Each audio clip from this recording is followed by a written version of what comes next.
नमस्ते दोस्तों 7 अक्टूबर 2025 के दिन सुप्रीम कोर्ट ने एक प्रॉपर्टी रिलेटेड जो है एक ऐसा जजमेंट दिया है जो सबका होश उड़ गया है। जी हाँ दोस्तों, सुप्रीम कोर्ट ने कहा कि अगर आपका प्रॉपर्टी जो है तो इसमें आपका कब्जा नहीं है तो इसमें आपका हक भी नहीं है। और साथों साथ ये भी कहा है कि जिसने अर्जी की है प्रॉपर्टी रिलेटेड जो भी कि ये प्रॉपर्टी जो है मेरी है तो ये अर्जी की है तो उसको 10 लाख रुपए का दंड जो है वो सुप्रीम कोर्ट ने फटकारा है।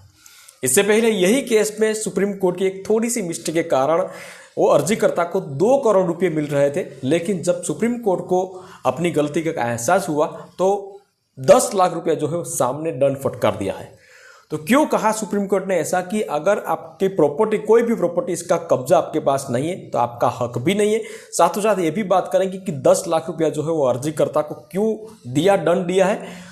तमाम डिटेल जैसे इस वीडियो के माध्यम से इस केस के रिलेटेड जो है जानेंगे, तो वीडियो को लास्ट तक देखते रहना। तो चलिए शुरू करते हैं। तो डिटेल में बात करेंगे दोस्तों कि आखिरकार सुप्रीम कोर्ट ने ऐसा फैसला क्यों सुनाया कि आपके पास अगर प्रॉपर्टी का कब्जा ही नहीं है तो आपको इस प्रॉपर्टी पर हक भी नहीं है, आपका हक भी नहीं है।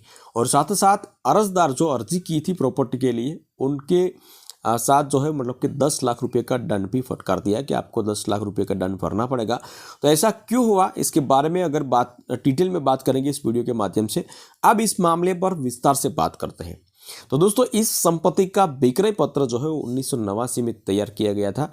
जिस व्यक्ति को संपत्ति लेनी थी उसने 25,000 रुपया देकर विक्रय पत्र तैयार कर लिया था, जबकि 12 जून 1989 को संपत्ति की कुल कीमत जो है वो 14.5 लाख रुपये थी।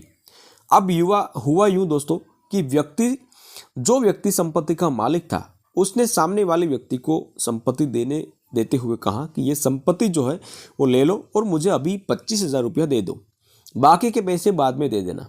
लेकिन अब मामला यहाँ से शुरू होता है।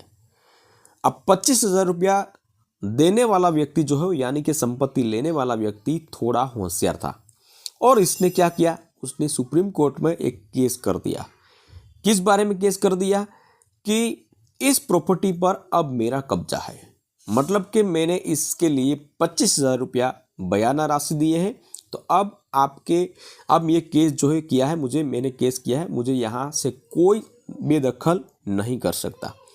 और केस फाइल की मुझे यहाँ से बेदखल करने के लिए कोई नोटिस या तो मेरे अगेंस्ट जो है वो कोई केस जो है मुझे नहीं कर सकता। तो इसी तरह यहाँ केस कर दिया। इसके बाद दोनों पार्टियों ने आमने सामने जो है वो कि केस कर दिया।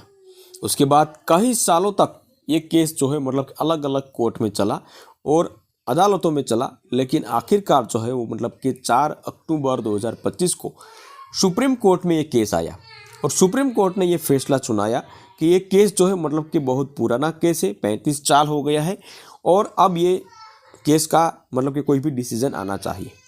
तो इसने कि बीच का एक रास्ता चुना।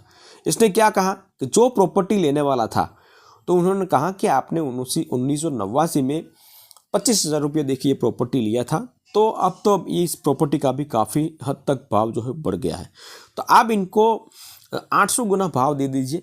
और 800 गुना कि 25,000 का 2 करोड़ रुपये जो है कि होता है। तो इतना भाव जो है कि जिनके पास से आपने प्रॉपर्टी ली थी तो उनको दे दीजिए और ये केस जो है निपटा दीजिए, बंद कर दीजिए फाइल। तो ये जिसने 1989 में प्रॉपर्टी ली थी तो वो 2 करोड़ रुपये देने के लिए तैयार भी हो गया।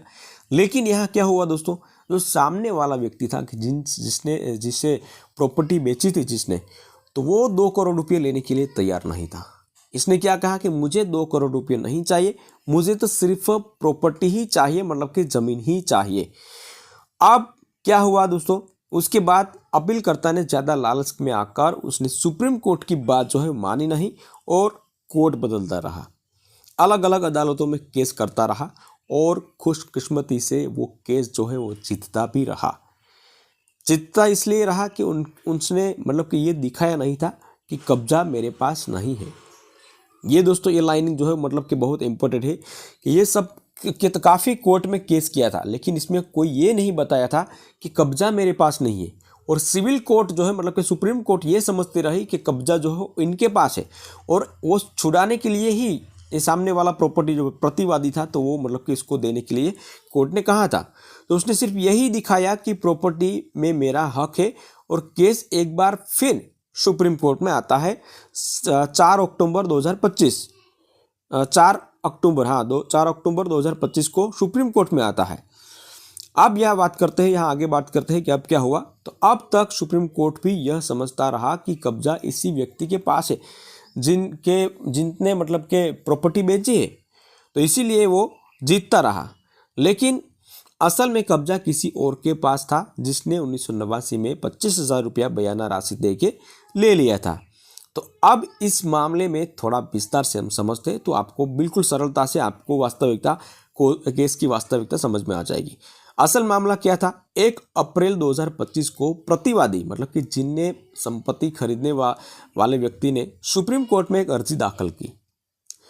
जैसा कि मैंने अभी बताया दोस्तों कि सुप्रीम कोर्ट ने वादी को 2 करोड़ रुपये देने को कहा था। प्रतिवादी तो देने के लिए तैयार भी था, लेकिन वादी यानी कि संपत्ति बेचने वाला व्यक्ति 2 करोड़ रुपये लेने को तैयार नहीं था। तब कोर्ट ने कहा कि यदि आप 2 करोड़ रुपये नहीं लेंगे तो पुलिस वारंट जारी कर दिया जाएगा और कब्जा मुक्त कराकर संबंधित व्यक्ति को सौंप दिया जाएगा। मतलब कि आपके पास से कब्जा लेके इनको सौंप दिया जाएगा प्रतिवादी को। फिर वादी भी थोड़ा नासमझ था निकला दोस्तों, तो उसने क्या किया, वारंट रद्द करने के लिए अदालत में अर्जी फिर से कर दी। उसके बाद अदालत ने उसे वारंट रद्द करने के लिए 4 दिन की मोहलत दी कि ठीक है भाई, अगर 4 दिन के तेरे पास टाइम है, 4 दिन में अगर आप 2 करोड़ रुपये लोगे और ये प्रॉपर्टी का कब्जा जो मतलब कि नहीं छोड़ा गए तो फिर से आपके अगेंस्ट जो है मतलब वारंट जारी कर दिया जाएगा। लेकिन 4 दिन के बाद भी इन्हें 2 करोड़ रुपये नहीं लिए और ये केस ऊपर केस करता रहा। तो अब क्या हुआ, अब मुख्य बात यह है दोस्तों कि 35 साल पहले 25,000 की जगह 1 अप्रैल 2025 में फैसले में 2 करोड़ रुपये दिए जाते हैं, जो सिर्फ इसीलिए क्योंकि सुनवाई के समय कब्जे का तथ्य ही नहीं दिखाया गया था जिसने प्रॉपर्टी बेची थी इसने।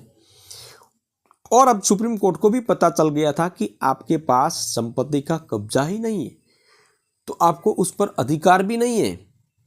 ऐसा सुप्रीम कोर्ट को पता अब चला।